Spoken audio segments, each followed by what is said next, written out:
அனைத்து நண்பர்களுக்கும் வணக்கம். உங்கள் ஆஸ்ட்ரோ பழனிசுவாமிகள் பேசுகிறேன்.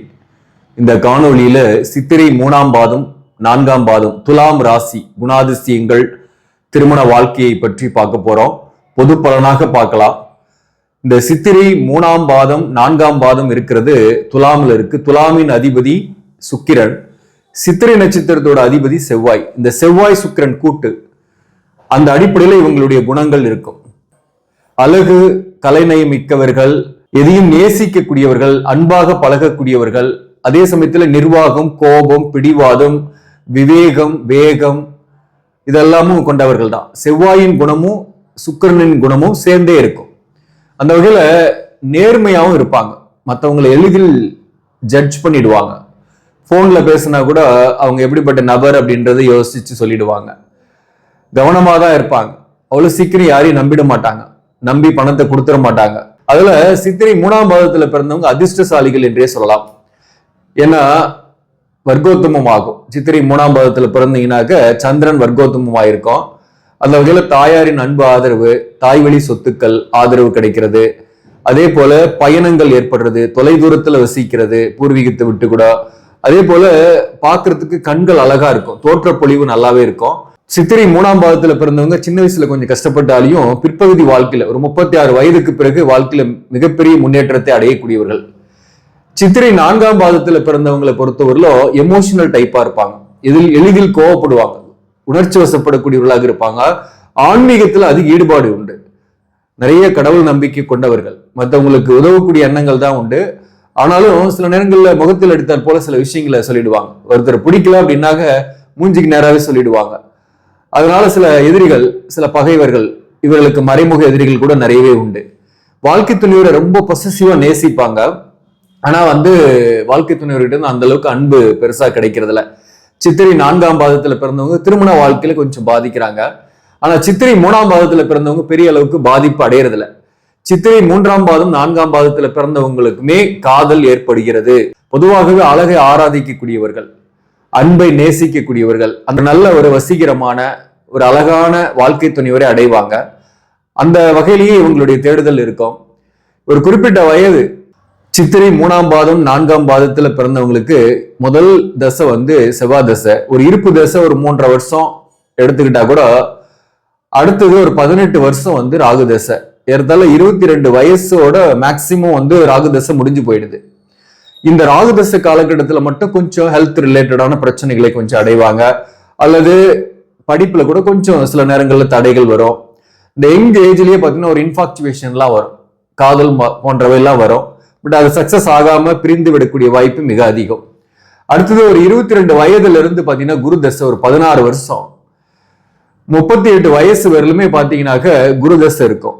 இவங்களுடைய லக்னத்தை பொறுத்து இந்த குரு இவங்களுக்கு நல்ல யோகராக இருக்கும் பட்சத்துல இந்த குரு தசை உங்களுக்கு பெரிய அளவுக்கு வெற்றியை கொடுத்துருது. திருமணம் ஆகிறது, வேலை கிடைக்கிறது போன்றவையெல்லாம் இந்த குரு தசையில தான் இவங்களுக்கு ஏற்படும். அந்த வகையில பாத்தீங்கன்னாக்க இந்த காலகட்டத்துல இவங்களுக்கு இந்த குருதசை காலகட்டத்துல திருமண வாழ்க்கையில கொஞ்சம் பாதிப்புகளை அடைகிறாங்க. குறிப்பா காதல் கல்யாணம் பண்ணக்கூடியவர்களுக்கு அல்லது அவசரப்பட்டு திருமணம் செய்யக்கூடியவர்கள் இந்த காலகட்டத்துல கொஞ்சம் பாதிப்பையும் அடைகிறாங்க.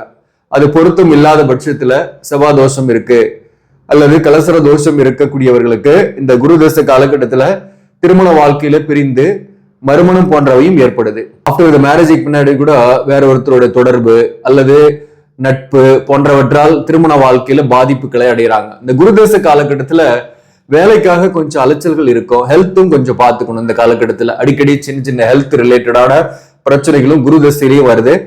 அது குறிப்பா மூட்டுக்கள், கை கால், நரம்பு சம்பந்தமான பிரச்சனைகள், தலைவலி, இந்த மாதிரியான பிரச்சனைகள் இந்த குருதசை காலகட்டத்துல ஏற்படுது.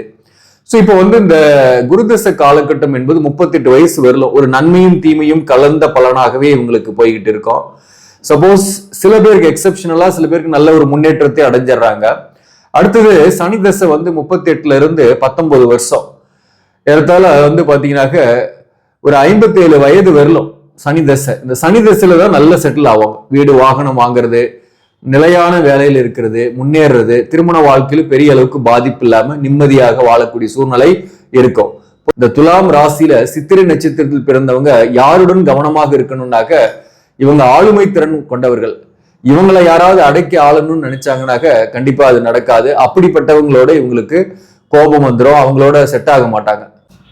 பொதுவாகவே இவங்க ரகசியத்தை பகிரக்கூடாதவங்க யாருன்னாக்க இவங்க ராசிக்கு 8வது ராசி 11வது ராசி, இவங்களோட தன்னுடைய ரகசியங்களை பகிரவே கூடாது. 8வது ராசி ரிஷபம், 11வது ராசி சிம்மம், இவங்களோட தன்னுடைய சீக்ரெட்ஸ் எல்லாம் வெளிப்படையா சொல்லிடுறீங்கன்னாக்க நிச்சயமா அது ஒரு நாள் உங்களுக்கு பிரச்சனை கொடுக்கறதுக்கு காத்திருக்குன்னு அர்த்தம். உத்திரம் நட்சத்திரம், உத்திராடம், கிருத்திகை நட்சத்திரத்தோட இவங்களுக்கு தாராபலனும் வராது. அதே போல திருமண வாழ்க்கை அமையுதுனாலையும் சரி, காதல் ஏற்படுதுனாலையும் பாதிப்புகள் நிறையவே அடைவாங்க. சித்திரை நட்சத்திரத்தில் பிறந்தவங்க மிருகசிரிசம், அவிட்டம் இந்த நட்சத்திரத்தோடும் திருமண பந்தத்தையோ அல்லது காதலையோ ஏற்படுத்திக்கிட்டாலையும் அது நிலைக்கிறதுல ரஜ்ஜு பொருத்தம் வராது. அந்த வகையில அதுவுமே பாதிப்பை கொடுக்கும். சித்திரை நட்சத்திரத்தில் பிறந்தவங்க ஆயில்யம், கேட்டை, ரேவதி இந்த நட்சத்திரத்துடன் பணப்பரிவர்த்தனை அல்லது ஏதோ ஒரு வகையில கூட்டு தொழில் செய்யறாங்க அப்படின்னா கூட அதுல மனஸ்தாபங்கள்லாம் வரும். இவர்களுடன் சில கருத்து வேறுபாடுகள் அவ்வப்போது ஏற்படும். ஒரு நண்பர்களாக இருக்கிறாங்கன்னா கூட இவர்களுடன் கவனமாக இருக்க வேண்டும். இந்த நட்சத்திரத்தில் பிறந்தவர்களோடும் இந்த துலாம் ராசி சித்திரை 3ஆம் பாதம் 4ஆம் பாதத்துல பிறந்தவங்க மறைமுக எதிரிகளால நிறையவே பாதிப்பாங்க. வேலை பார்க்கக்கூடிய இடத்துல உங்களுக்கு ரெகக்னிஷன் கிடைக்காம இருக்கு அல்லது ஊதிய உயர்வே கிடைக்கல, உங்களை டம்மி பண்ணிக்கிட்டே இருக்காங்கன்னாக்க அந்த இடத்துல உங்களுக்கு மறைமுக எதிரிங்க நிறைய வேலை பார்க்கறாங்கன்னு அர்த்தம். இப்ப இந்த வேலை பார்க்கக்கூடிய இடத்துல மீனம் ராசியில் இருக்கக்கூடிய உத்திரட்டாதி மற்றும் பூரட்டாதி 4ஆம் பாதத்துல பிறந்தவங்களோட கவனமாக இருக்க வேண்டும். ஒருத்தரை பத்தி இன்னொருத்தர்கிட்ட சொல்றதை அவாய்ட் பண்ணணும். வேலை பார்க்கக்கூடிய இடத்துல இந்த நட்சத்திரக்காரர்கள் இருக்காங்கன்னா அவங்களுடன் கவனமாக இருக்க வேண்டும். இந்த சித்திரை நட்சத்திரத்தில் பிறந்தவங்களுக்கு திருமண வாழ்க்கையில சில கருத்து வேறுபாடுகள் வருதுன்னா வரக்கூடிய வாழ்க்கை துணைவர் பிடிவாதம் கொண்டவராகவும் இருப்பாரு.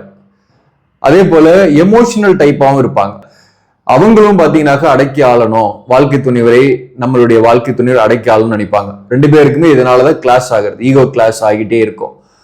அதே போல சித்திரை நட்சத்திரத்தில் பிறந்தவங்க ஆண் பெண் பேதமின்றி எல்லார்ட்டையும் பழகுவாங்க. மேலும் சுகபோகம், மகிழ்ச்சியா இருக்கணும், லக்ஸுரிஸா ஆடம்பரமா இருக்கணும்னு நினைச்சு அதற்காகவும் செலவு பண்ணக்கூடியவர்களாக இருப்பாங்க, உதவக்கூடியவர்களாக இருப்பாங்க சொந்த பந்தங்களுக்கெல்லாம்.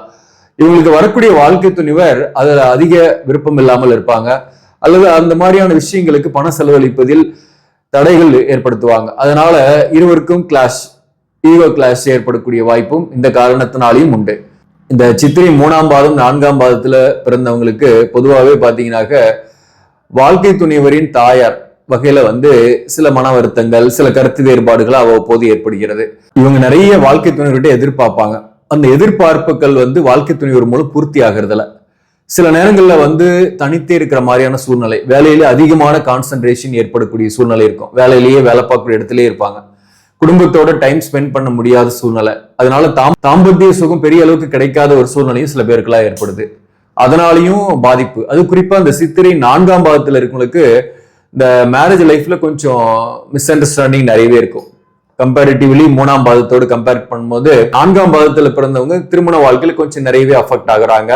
அதுல காதல் போன்றவை ஏற்பட்டு பிரிந்து வேற ஒருத்தரை கல்யாணம் பண்ணக்கூடிய சூழ்நிலையோ அல்லது காதலிச்சவங்களே கல்யாணம் பண்ணிட்டாங்கன்னா கூட கலஸ்திர தோஷம் இல்லைன்னா அவங்க வாழ்க்கை பிரச்சனை இல்லை. கலஸ்திர தோஷம் இருக்குன்னாக்க அந்த வாழ்க்கையில ஒரு பிரிந்து இருக்கிறது, கருத்து வேறுபாடோடு இருக்கிறது, ஒரே வீட்டுல இருந்தா கூட தனித்தனியா இருக்கிறது போன்றவைலாம் இந்த சித்திரை 4ஆம் பாதத்துல பிறந்தவங்களுக்கு மிக அதிகம். ஆனா சித்திரை 3ஆம் பாதத்துல பிறந்தவங்க ஓரளவுக்கு கொஞ்சம் அதிர்ஷ்டசாலின்றதுனால இவங்களுக்கு இயற்கையிலேயே கூட ஒரு நல்ல வரன் அமைஞ்சிருது அல்லது காதலே கூட செட் ஆகிற காதல் கூட ஒரு அந்யோன்யமான காதலாகவே அமைந்து வாழ்க்கை சிறப்பாகவே போயிடுது. ஆனால் பொதுவான குணாதிசயங்கள் பொறுத்தவரையிலும் வரக்கூடிய வாழ்க்கை துணிவரும் அதிகாரம் தோரணை கொண்டவராக இருப்பாரு. இவருக்குமே அதிகார தோரணை இருக்கும். 2 பேருக்குமே அந்த காரணத்தினாலே ஈகோ கிளாஷ் நிறையவே இருக்கும். சந்தேகங்கள் கொஞ்சம் ஏற்படும் சில நேரங்கள்ல. சந்தேகம் முக்கியமா ஜாதகத்துல உங்க லக்னத்துக்கு 7ஆம் அதிபதி நல்லா இருக்கிறாரு, வக்ரமாகல, நீசமாகல, நீசபங்கமாகல, சுபகிரகத்தோட பார்வை இருக்கு 7ஆம் அதிபதிக்கோ அல்லது 7ஆம் பாவகத்துக்கோனாக்க ஒரு தற்காலிக பிரிவுன்றது இவங்க வாழ்க்கையில ஏற்பட்டாலும் அந்த தற்காலிக பிரிவு மீண்டும் சேரக்கூடிய வாய்ப்பை ஏற்படுத்தும். இந்த தற்காலிக பிரிவு என்பது சித்திரை 4ஆம் பாதத்துல பிறந்தவங்களுக்கு கொஞ்சம் அதிகம். சில கருத்து வேறுபாடுகளால பிரிந்து இருக்கக்கூடிய சூழ்நிலை. அவங்க ஜாதகப்படி லக்னத்துக்கு 7 கூடியவன் நல்லா இருந்தாங்கன்னா அந்த பிரிவு ஒண்ணு சேர்ந்துடலாம். ஆனா அந்த 7ஆம் அதிபதி வக்ரம் பெற்றோ அல்லது நீசபங்கமாயோ இருக்குன்னாக்க அசுப கிரகத்தோட பார்வை 7ஆம் பாவகத்துக்கோ அல்லது 7ஆம் அதிபதிக்கோ இருக்குன்னாதான் அவங்க பிரிந்து மறுமணம் போன்றவை ஏற்படுறது அல்லது தனித்தே இருக்கக்கூடிய சூழ்நிலையை ஏற்படுத்துது. இது அவங்களுடைய ஜாதகத்துல நம்ம பார்க்கும்போது கிளியரா தெரியும். இப்ப பொதுவாகவே சித்திரை நட்சத்திரத்தில் பிறந்தவங்க இந்த மாதிரி திருமண வாழ்க்கையில பிரச்சனைகள் இருக்கு அப்படின்னாக்க கலஸ்தர தோஷத்தால பாதிப்பு இருக்கு, தாரதோஷத்தால பிரிந்து இருக்கிறோம், வேற தொடர்புகளால பிரச்சனை குடும்பத்துல இருக்கு அப்படின்றவங்க நீங்க ஸ்ரீரங்கம் படுத்திருக்கக்கூடிய ரங்கநாதர் கோயிலுக்கு சென்று வழிபாடு செய்து விட்டு வர்றது, அங்க சேர்த்தி சேவைன்னு வருஷம் ஒரு முறை பண்றாங்க, ஒரு யாகம் வளர்த்துறாங்க, அந்த பூஜையில கலந்துக்கலாம். அதை பத்தி விசாரிச்சுட்டு அது எப்போ நடத்துறாங்கன்னு தெரிஞ்சுக்கிட்டு அதை புக் பண்ணி அந்த பூஜையில கலந்துகிறது உங்களுடைய கலஸ்தர தோஷத்தை போக்கும். மேலும் சக்கரத்தாழ்வார் வழிபாடும் முருகனின் வழிபாடும் உங்களுக்கு எப்பயுமே நன்மைகளை கொடுக்கும். நீங்க பழனி மலைக்கும் வருஷம் ஒரு முறையாவது போயிட்டு வர்றது நல்லது.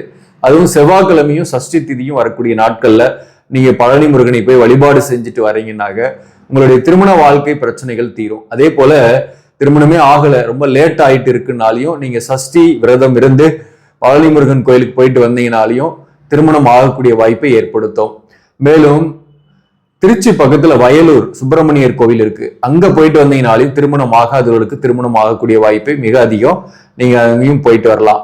மேலும் திருமண வாழ்க்கையில பிரச்சனைக்கு இருக்கக்கூடியவர்கள் பிரிந்திருக்கக்கூடியவர்களும் இந்த கோயிலுக்கு போயிட்டு வரும்போது மாற்றங்களை சந்திப்பீங்க. ஆக நண்பர்களே, இந்த பதிவு உங்களுக்கு பிடிச்சிருந்தாக லைக் பண்ணுங்க, இதை மற்றவர்களுக்கும் ஷேர் பண்ணுங்க. இன்னும் நம்ம சேனலை சப்ஸ்கிரைப் பண்ணாம புதுசா பார்க்கக்கூடியவர்கள் சப்ஸ்கிரைப் பண்ணி தொடருங்கள். இதன் மூலம் ஒரு சரியான கைடன்ஸும் ஜோதிட தகவல்களும் கிடைக்கும். நன்றி, வணக்கம்.